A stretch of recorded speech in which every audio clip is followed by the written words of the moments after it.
Irmãos, a palavra de Deus para nós nessa noite está na carta de Tiago, no capítulo 5. Mais uma vez nós farei a exposição de Tiago, dando prosseguimento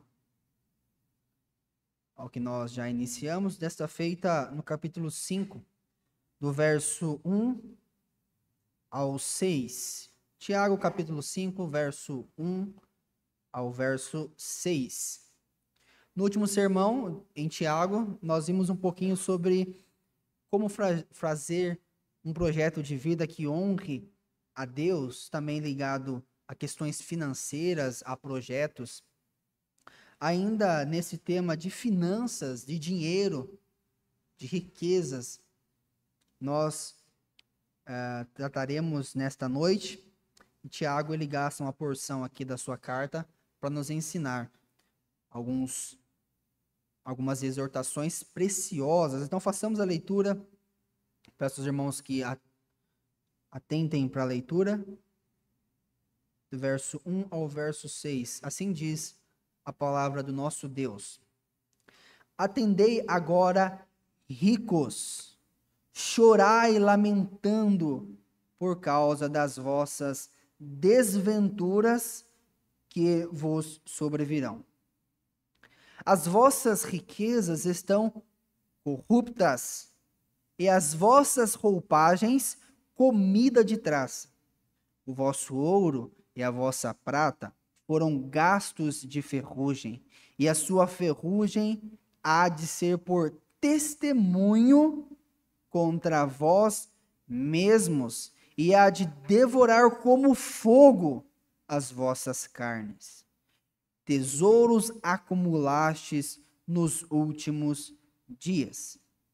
Eis que o salário dos trabalhadores que ceifaram os vossos campos e que por vós foi retido com fraude está clamando, e os clamores dos ceifeiros penetraram até os ouvidos do Senhor dos Exércitos. Tendes vivido regaladamente sobre a terra, tendes vivido nos prazeres, tendes engordado o vosso coração em dia de matança, tendes condenado e matado o justo, sem que ele vos faça resistência. Oremos mais uma vez. Santo Deus, nós rogamos a Ti, mais uma vez, que use o Teu servo, para que a Tua palavra fale ao nosso coração, para que nós entendamos o mesmo Espírito que inspirou a Sagrada Escritura. Nós rogamos que ilumine os nossos olhos para que compreendamos. Ajude-nos, ó Deus, nós te pedimos, em nome de Jesus. Amém.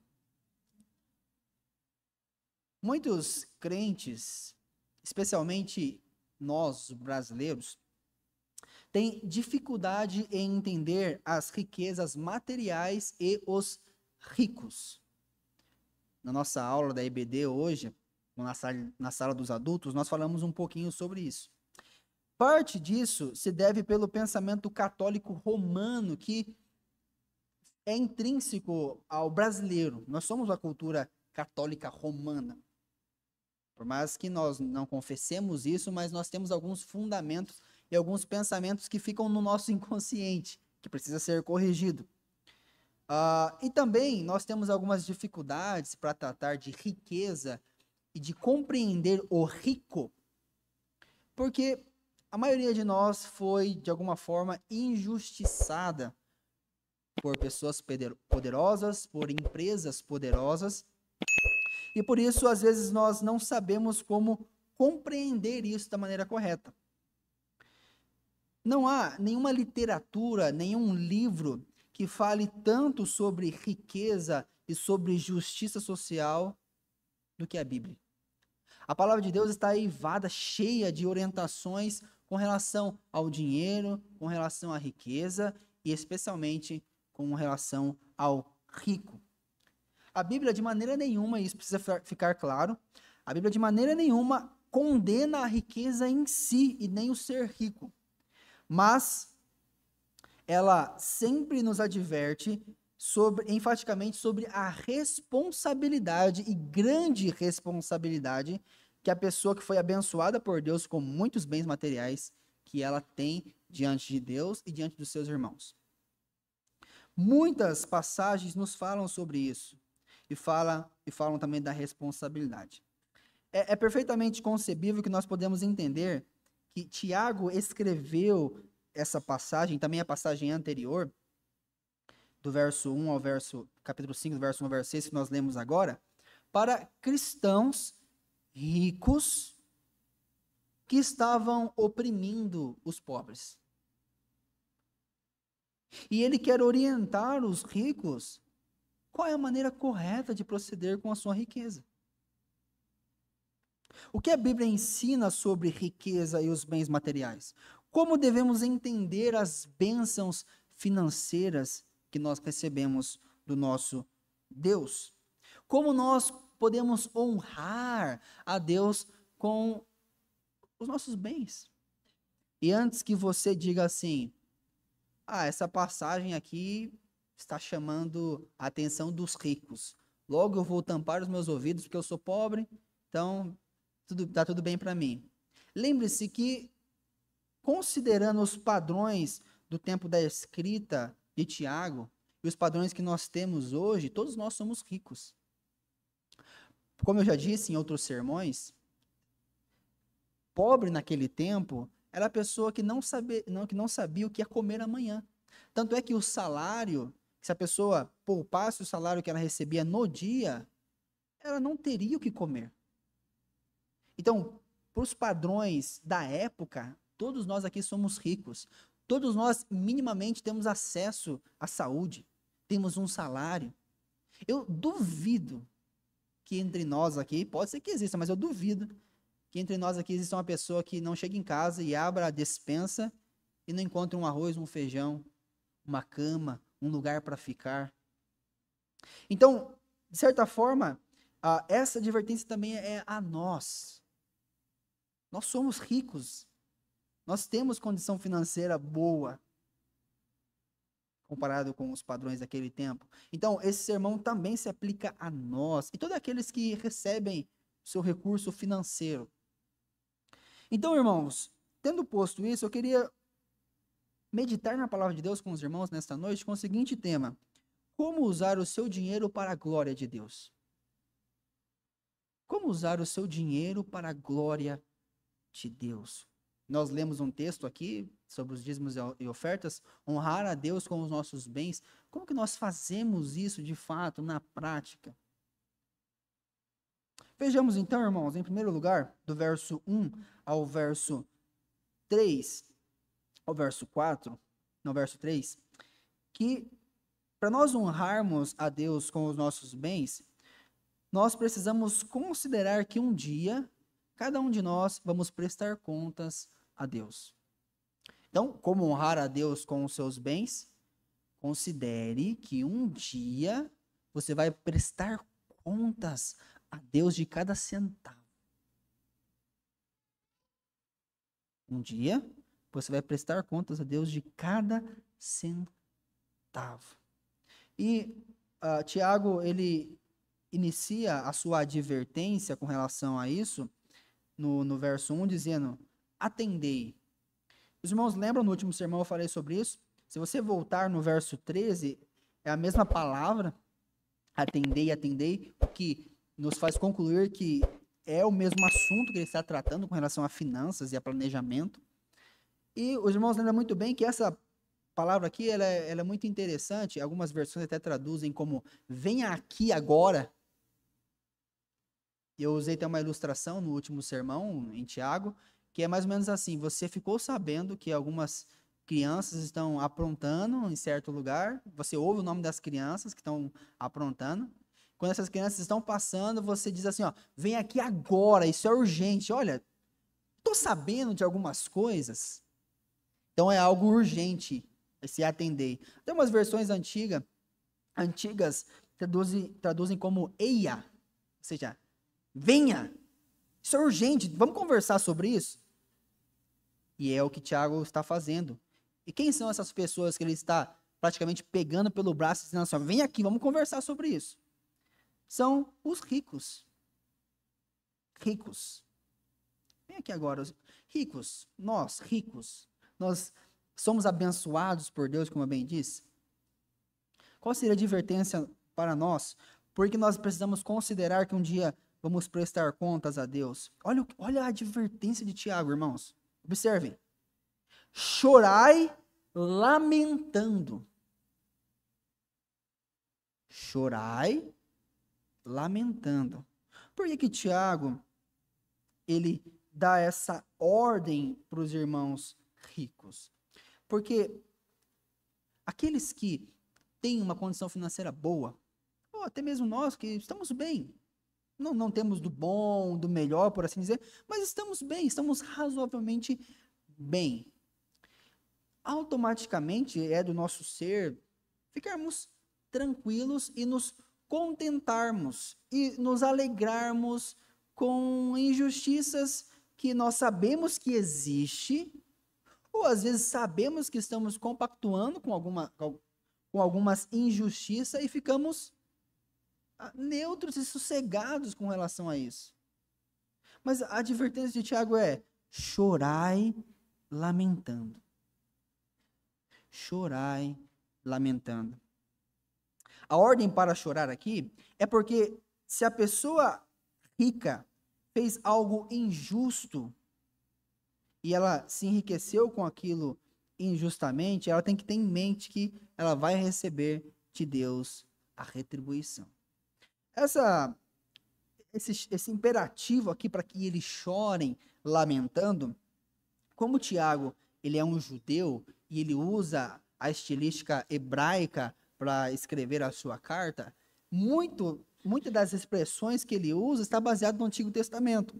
Quando nós vamos ver, por exemplo, lá em Isaías capítulo 13, verso 6, olha como que está lá. Uivai, pois está perto o dia do Senhor. Vem do Todo-Poderoso como assolação. É comum na cultura oriental você chorar em voz alta para que as pessoas percebam o seu lamento. Para nós, parece algo infantilizado. Para nós, nós não temos esse costume. Mas para eles, você demonstrar, é praticamente, como está traduzido aqui, como no Antigo Testamento, uivai, ou você, sabe aquela pessoa que chora audivelmente? Para a cultura oriental, isso é normal para demonstrar a indignação de coisas injustas que acontecem.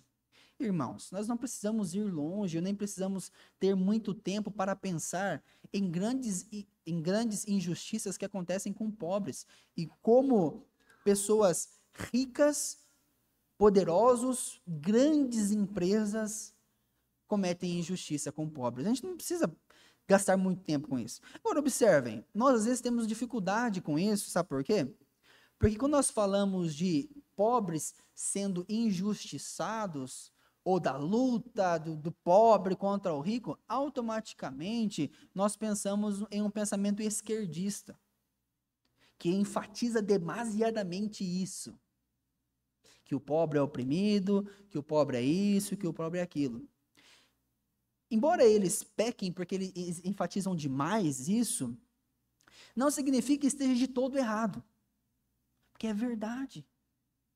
E aqui, irmão, nós aprendemos uma coisa. Esse seria talvez o ponto de contato para você evangelizar um esquerdista, uma pessoa que fez do socialismo, do lulismo, por assim dizer, lulismo, uma religião.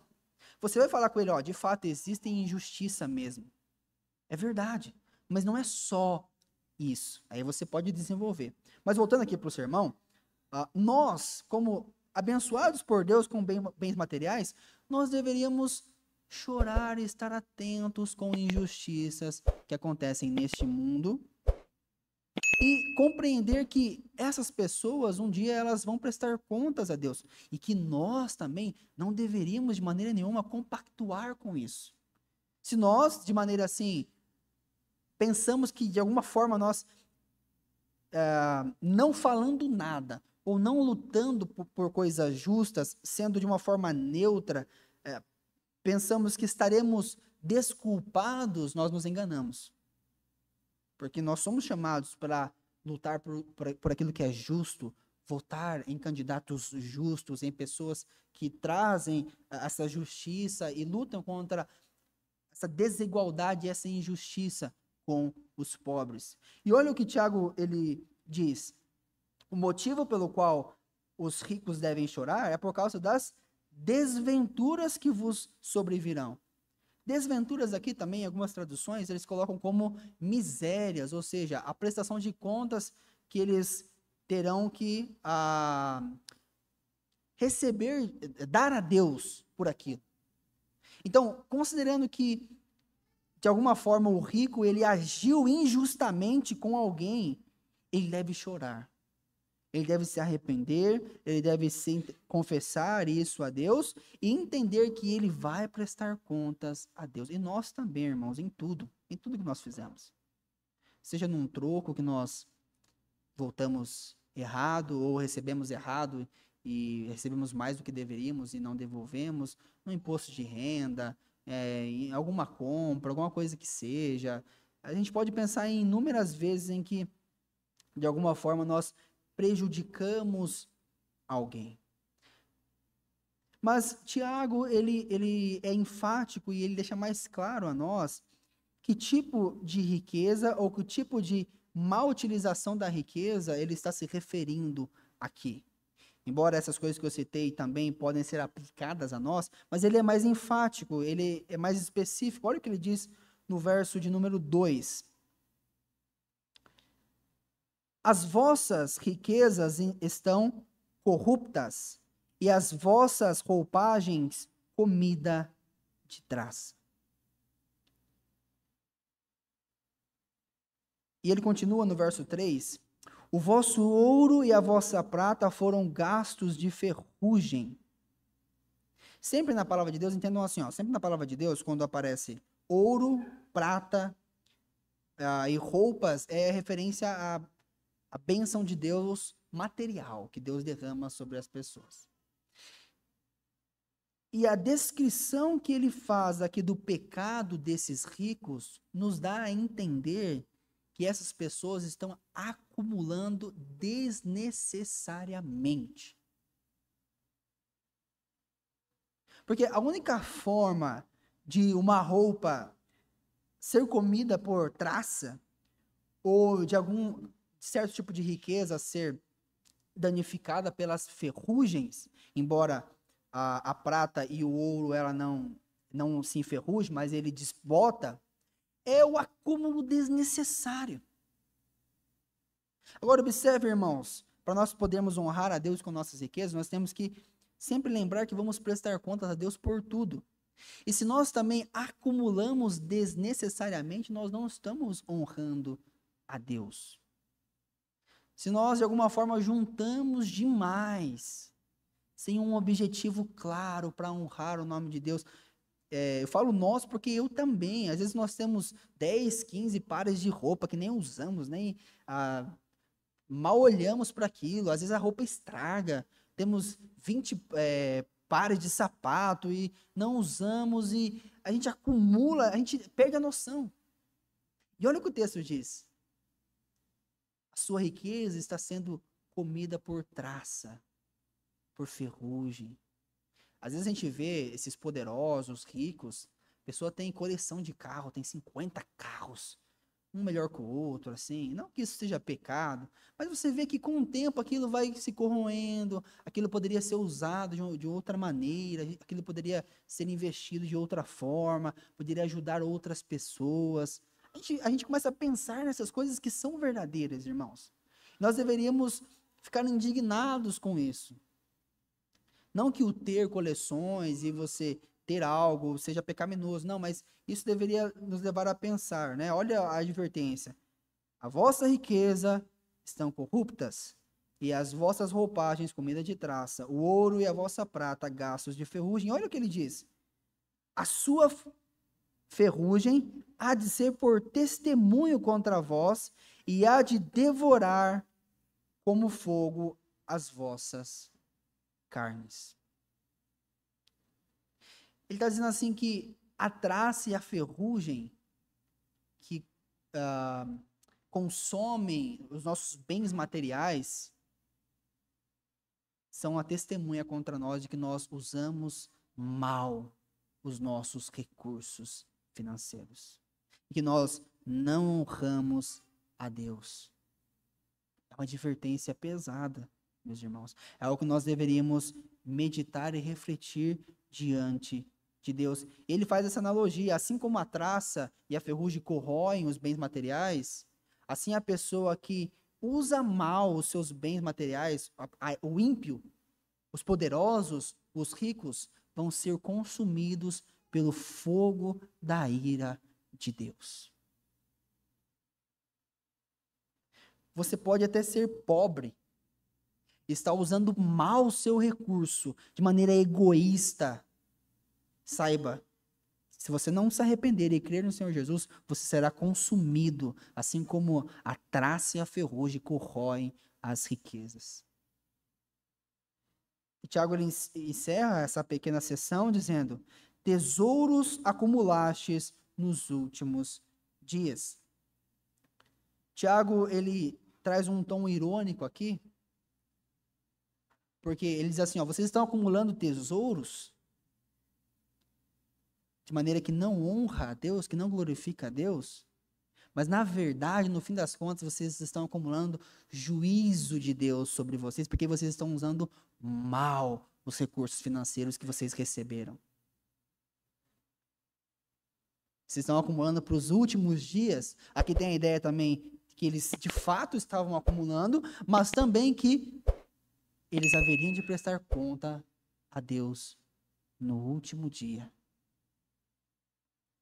Irmãos, é algo que nós precisamos pensar. Será que nós meditamos que vamos prestar contas a Deus de cada centavo, de cada coisa que nós temos? Será que nós, de maneira desnecessária, não estamos acumulando bens? Né? A síndrome dos acumuladores. Pessoa que acumula demais e não pensa em doar, em oferecer, em ajudar, em estar disposto a fortalecer os outros. Quando o Senhor Jesus, ele deu o seu último sermão, por assim dizer, ele falou sobre 3 parábolas com 3 ensinamentos sobre o julgamento final. Ele falou a parábola das 10 virgens, sobre a questão da vigilância. Ele falou da parábola dos talentos. E o Senhor Jesus também falou de como nós seremos julgados por Deus da maneira que nós tratamos os nossos irmãos. A parábola dos talentos está falando exclusivamente sobre dinheiro, sobre como nós administramos os nossos bens. Essa parábola é conhecida. A parábola diz que Deus deu o Senhor deu 1 talento para uma pessoa, para outro deu 2, para outro 3, para outro 4 e para outro 5. 4 deles usaram bem. Peguem aí, ó, presta atenção, isso é importante. 4 deles usaram muito bem o talento. Embora um recebeu mais do que todos, mas aqueles que receberam certa quantia, eles investiram e usaram o dinheiro de maneira que honrasse o seu Senhor. E o Senhor disse para aqueles que fizeram bem: servo bom e fiel, foste fiel no pouco, sobre o muito te colocarei. Entra no gozo do teu Senhor. Mas teve um que ele escondeu, ele usou o mal. E alguns comentaristas dizem que essa ideia da ferrugem aqui, da traça, carrega com o texto a ideia de que alguém que esconde algo, um tesouro, e fica tanto tempo ali parado, sem ser usado de maneira adequada, que é comido por traça. Ou que às vezes é pegado pela ferrugem ou é desbotado. Então nós, irmãos, não se enganem. Nós seremos julgados pela maneira que nós administramos o nosso dinheiro. Seja, mesmo que você receba pouco, mesmo que você receba muito, nós seremos julgados por isso. E é por isso, irmãos, que é pecado jogar jogos de azar. Tá na moda esse tal de tigrinho aí, e a pessoa joga, não, mas tá sobrando um dinheiro aqui, eu vou jogar, vai que eu ganho. É pecado, olha a maneira que você está usando, você está contribuindo para que outras pessoas sejam exploradas e pessoas fiquem ricas de maneira desonesta. Nós prestaremos contas a Deus de cada centavo que nós gastamos. O Senhor Jesus, ele foi o maior exemplo para nós com relação a isso. O Senhor Jesus disse: não acumuleis tesouro na terra, onde a traça e a ferrugem corroem, e os ladrões escavam e roubam. Mas juntem tesouro nos céus, onde a traça e a ferrugem não alcançam, e nenhum ladrão pode roubar. Consegue perceber a semelhança do ensino de Tiago com o ensino de Jesus? Alguns estudiosos dizem que Tiago é o sermão do monte na prática, a carta de Tiago. Então, irmãos, olha o ensinamento a nós. Todos os nossos recursos financeiros devem ser feitos de maneira que honre a Deus, ou seja, nós precisamos pensar que vamos prestar contas a Deus em tudo que nós colocarmos o nosso dinheiro, em tudo que nós comprarmos, em tudo que nós investirmos, em tudo. Nós vamos prestar contas a Deus. Você está acumulando tesouros aqui nesta terra, ou você está visando o reino de Deus? Eu estou guardando aqui porque eu sei que uma hora certa eu vou usar esse dinheiro aqui numa pessoa certa, vou investir em alguém, para ela, sei lá, estudar, e uma pessoa crente, dedicada, vou ajudar a igreja na obra, isso, aquilo. Eu quero ser promovido, eu quero ser um empresário de sucesso, quero ser rico porque eu quero abençoar ainda mais o reino de Deus. Eu não quero acumular, esse negócio de ficar juntando. Não que seja errado economia, tá? Não estou dizendo. Mas o que é errado é a pessoa acumular sem propósito, ou acumular simplesmente pensando em si mesma. Ou ainda pior, vou falar mais isso no segundo ponto, acumular de maneira injusta, sem objetivo que honre a Deus, sem considerar que vai prestar contas a Deus de cada centavo. Não é errado ser rico e é uma motivação que eu dou aos jovens, adolescentes, vocês devem sim buscar serem bem-sucedidos financeiramente, mas com o propósito correto de honrar a Deus, de estar disposto a servir o reino de Deus. Como honrar a Deus com as nossas finanças, com o nosso dinheiro? Nós vimos primeiro que temos que considerar que vamos prestar contas a Deus. Em segundo lugar, Tiago diz que nós devemos pagar de maneira justa os outros. Para nós honrarmos a Deus com o nosso dinheiro, nós devemos pagar de maneira justa os outros. É isso que ele vai dizer do verso 4 ao verso 6. Ele continua seu ensinamento dizendo no verso 4: eis que o salário dos trabalhadores que ceifaram os vossos campos e que por vós foi retido com fraude, está clamando, e os clamores dos ceifeiros penetraram até os ouvidos do Senhor dos exércitos. Aqui o ensinamento é claro, irmãos. Existiam fazendeiros, empresários daquele tempo, que não estavam pagando os seus servos, que não estavam pagando aqueles que eles contrataram para ceifar, trabalhar ali.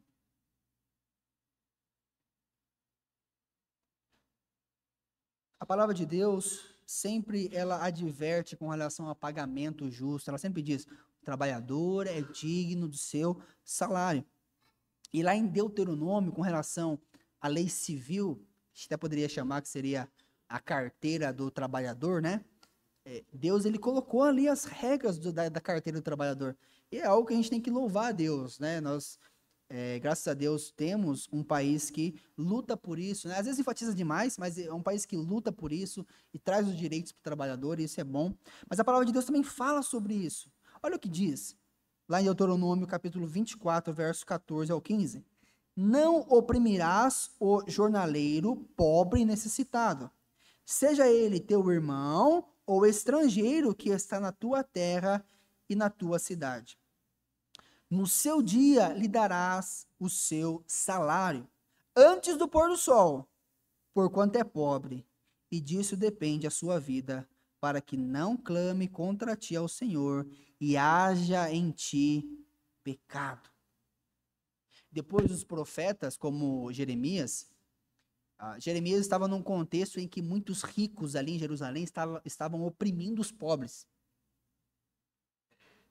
E ele cita essa lei dizendo assim, ó: ai daquele que constrói a sua casa pela injustiça e seus aposentos superiores pela injustiça, que faz seu próximo servi-lo de graça e não dá a ele os seus salários.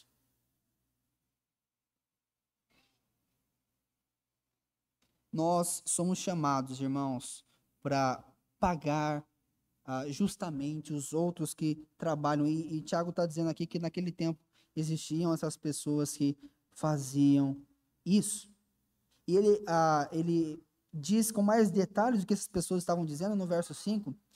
Tendes vivido regaladamente sobre a terra, tendes vivido nos prazeres, tendes engordado o vosso coração em dia de matança. Observe, irmãos, que repete sempre o verbo tendes. Tendes vivido, tendes engordado, tendes. Por quê?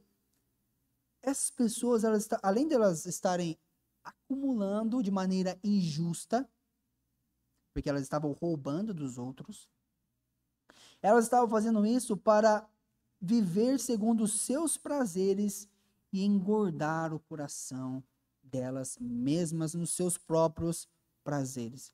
E por que, irmãos, que a lei do Senhor, ela adverte para que o trabalhador seja pagado no mesmo dia?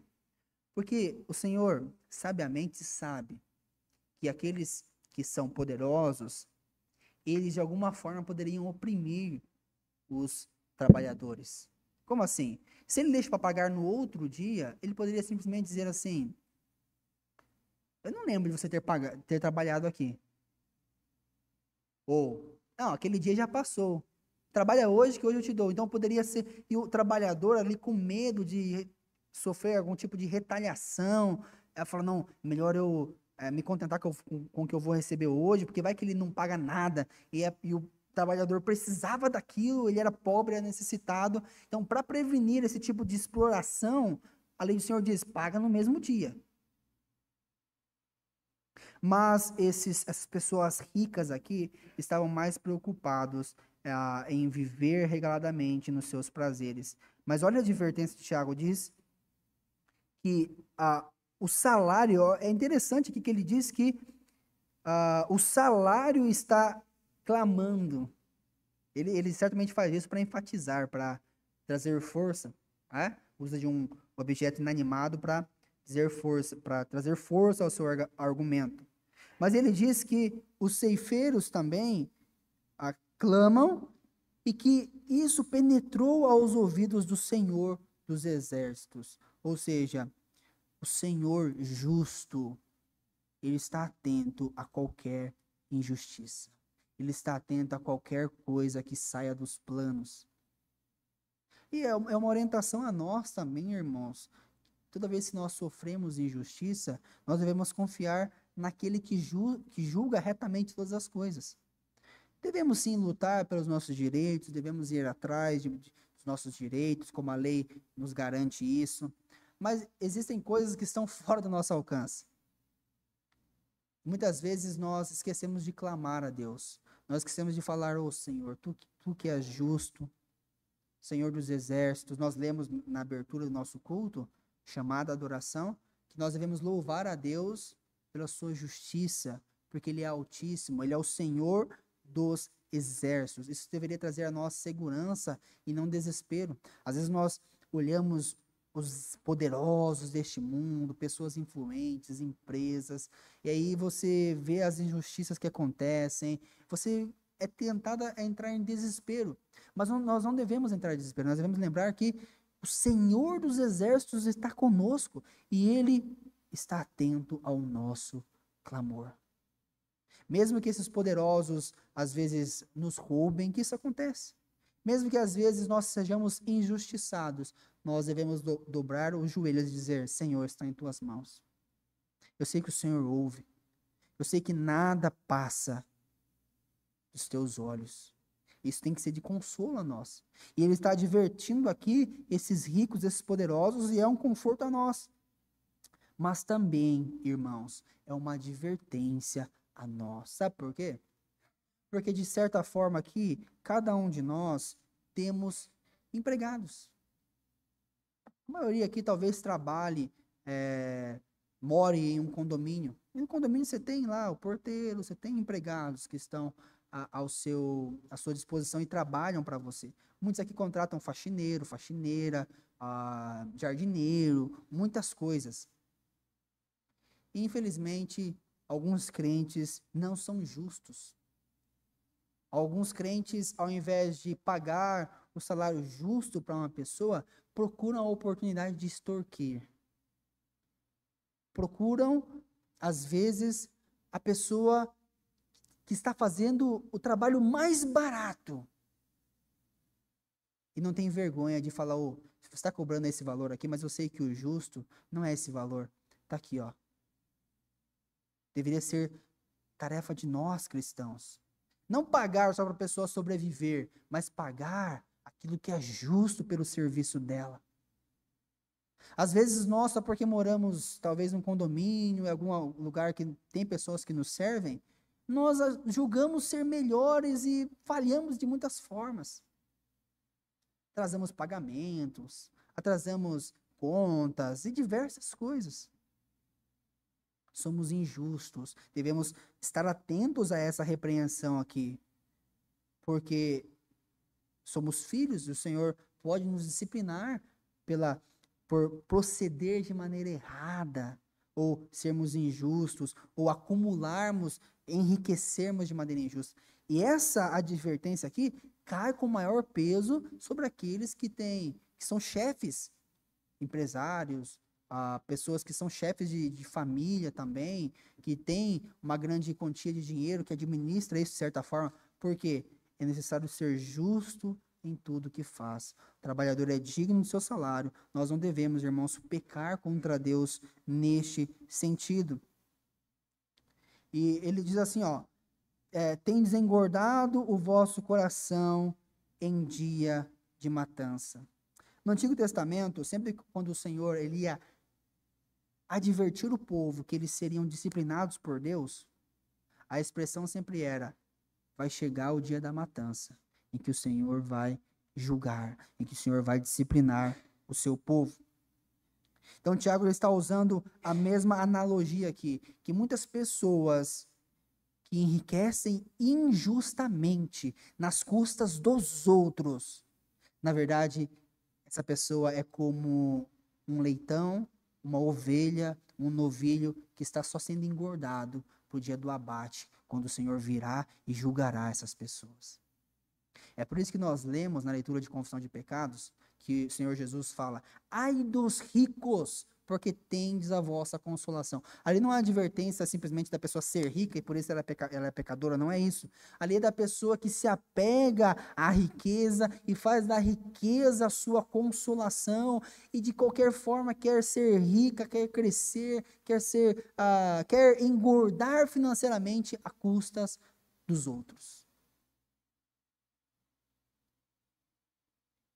Agora observe no verso 6, irmãos, o que ele diz.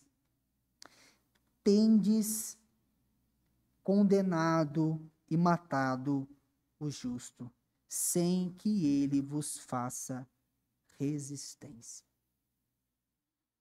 Aqui a expressão tendes condenado e matado o justo é uma expressão jurídica.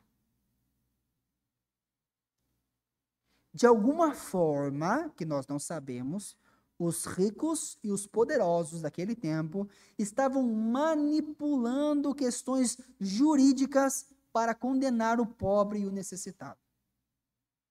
Até parece que não acontece isso nos nossos dias, né? Quantas vezes poderosos que são culpados manipulam a justiça pagam propina, contratam milhões de advogados e condenam o justo sem que ele faça resistência. Quantas vezes nós, irmãos, meros mortais, comparados com grandes poderosos, se algum certo tipo de processo cai sobre nós e nós somos a parte correta, nós bem sabemos que às vezes pode acontecer de grandes e poderosos direcionar a justiça de alguma forma e matar o justo sem que ele possa resistir.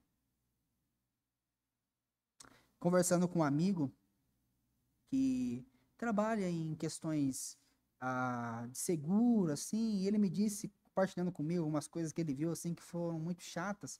Ele disse que, às vezes, em algumas linhas de advocacia, algumas linhas de seguro, existem advogados que lutam e fazem todo o esforço para uma pessoa que talvez deve receber o seguro, uma pessoa que foi assassinada, por exemplo, a família precisa receber o seguro, uma pessoa que está esperando um dinheiro para fazer uma cirurgia que seja, mas esses advogados da linha de seguro lutam, mesmo que seja justo que a pessoa receba aquilo, eles lutam para que a pessoa não receba. Tendes matado o justo sem que ele vos faça resistência. Como nós ficamos num mundo como esse, irmãos? Como nós reagimos? Como nós devemos agir? Sendo fiéis. Sendo fiéis em tudo. Sem temer o que as pessoas vão dizer. Sem temer, irmãos, se vão nos perseguir. Mas nós sabemos que vamos prestar contas a Deus de tudo e que devemos ser justos, pagando o que é justo aos trabalhadores e àqueles que merecem. Pode ser que você seja taxado na sua empresa de louco. Nós bem sabemos que em algumas linhas bancárias, o trabalhador é orientado a mentir, a roubar. Como assim roubar? Fala que a pessoa tem que pagar uma taxa que ela não é obrigada. Eu sofri isso na pele, eu tive que ir no banco certa vez para tirar uma taxa. Para quem não sabe, o Banco Central do Brasil ele tem uma lei que todo banco ele oferece um serviço de pacotes essenciais para qualquer cidadão brasileiro, que não paga. Só que, às vezes, algumas linhas bancárias, elas falam que existe taxa. Aí eu fui lá, conversei com a mulher, eu não queria.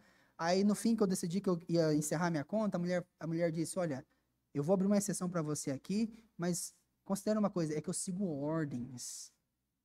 E eu preciso bater metas. E se eu não vender taxa para você, e se eu não conseguir bater a meta desse mês, eu vou embora. O crente, meus irmãos, ele tem que ser justo. Você vai embora? Então eu vou embora porque eu sou fiel a Deus. Eu não faço esse tipo de coisa. Eu pago o que é justo, eu faço o que é certo, eu faço o que é correto. E é assim que você vai estar honrando a Deus com o seu dinheiro. É assim. Você pode ser rico, mas seja rico da maneira correta, honrando a Deus com os seus recursos. Saiba que cada clamor do justo que é morto, o Senhor ouve. E as pessoas que hoje sorriem, as pessoas que hoje estão engordando os seus corações com injustiça, com riqueza injusta, vão prestar contas a Deus. Concluindo, meus irmãos, Jesus é a nós o modelo de justiça até com dinheiro. Lembram quando os soldados romanos alguns soldados estavam pegando no pé de Pedro, dizendo assim, olha, seu senhor não paga imposto, não? Aí Pedro foi falar com Jesus, Jesus, o que a gente faz? Estão cobrando da gente. Aí Jesus diz, vai, joga um anzol, tira lá, paga o meu, paga o seu, para que ninguém se escandalize. Então o Senhor Jesus, ele estava sempre correto com relação ao dinheiro. Ele sempre era organizado com relação a isso e justo. E muito maior do que qualquer preço a ser pago. O Senhor Jesus, ele se entregou por nós. E aquilo que eu e você deveríamos ser mortos. Porque eu e você usamos errado o nosso dinheiro. Eu e você éramos pessoas que estavam engordando com as riquezas deste mundo, usando de maneira errada, para no juízo final Deus nos matar. Jesus veio e pagou o preço por mim e por você. Para que você e eu, a partir de agora, crentes, possamos usar os nossos recursos para a glória de Deus. Não nos apegando mais aqui ou agora, mas usando de tudo para o reino de Deus. Lembrando sempre que cada centavo deve lembrar que de cada centavo vamos prestar contas a Deus e que nós devemos ser justos com aqueles que trabalham para nós, pagar de maneira justa, de maneira correta. Por fim, irmãos, eu lembro a todos da parábola que o Senhor Jesus contou do rico e Lázaro. Não sei quantos lembram dessa parábola, mas parafraseando a parábola, Jesus disse que existia um homem rico que se deleitava nos seus prazeres. Comia do bom, do melhor. E existia um outro homem pobre, Lázaro. Um dia ambos morreram. E o homem rico foi ao inferno. E Lázaro foi ao céu. E o homem rico clamava a Abraão: Pai Abraão, manda Lázaro vir molhar as pontas dos seus dedos para me aliviar. Pai Abraão disse: não tem jeito, depois dessa morte. E assim é a advertência a nós. Pessoas apegadas à riqueza deste mundo, como nós lemos, pessoas que fazem da riqueza a sua consolação, hão de chorar, hão de se arrepender. E a parábola diz que o rico diz: deixa-me voltar e avisar os meus parentes para que eles não venham para cá. E Abraão diz: eles têm a lei e os profetas. É assim a advertência a nós, para que vivamos, usemos os nossos recursos para a glória de Deus. E se você não tem o Senhor Jesus como seu único e suficiente Salvador, hoje é a hora de se arrepender, de desapegar às riquezas. Ah, mas eu sou pobre. Um pobre pode ser muito apegado a riquezas. Eu desconheço uma pessoa como um mendigo que não seja tão apegado às riquezas.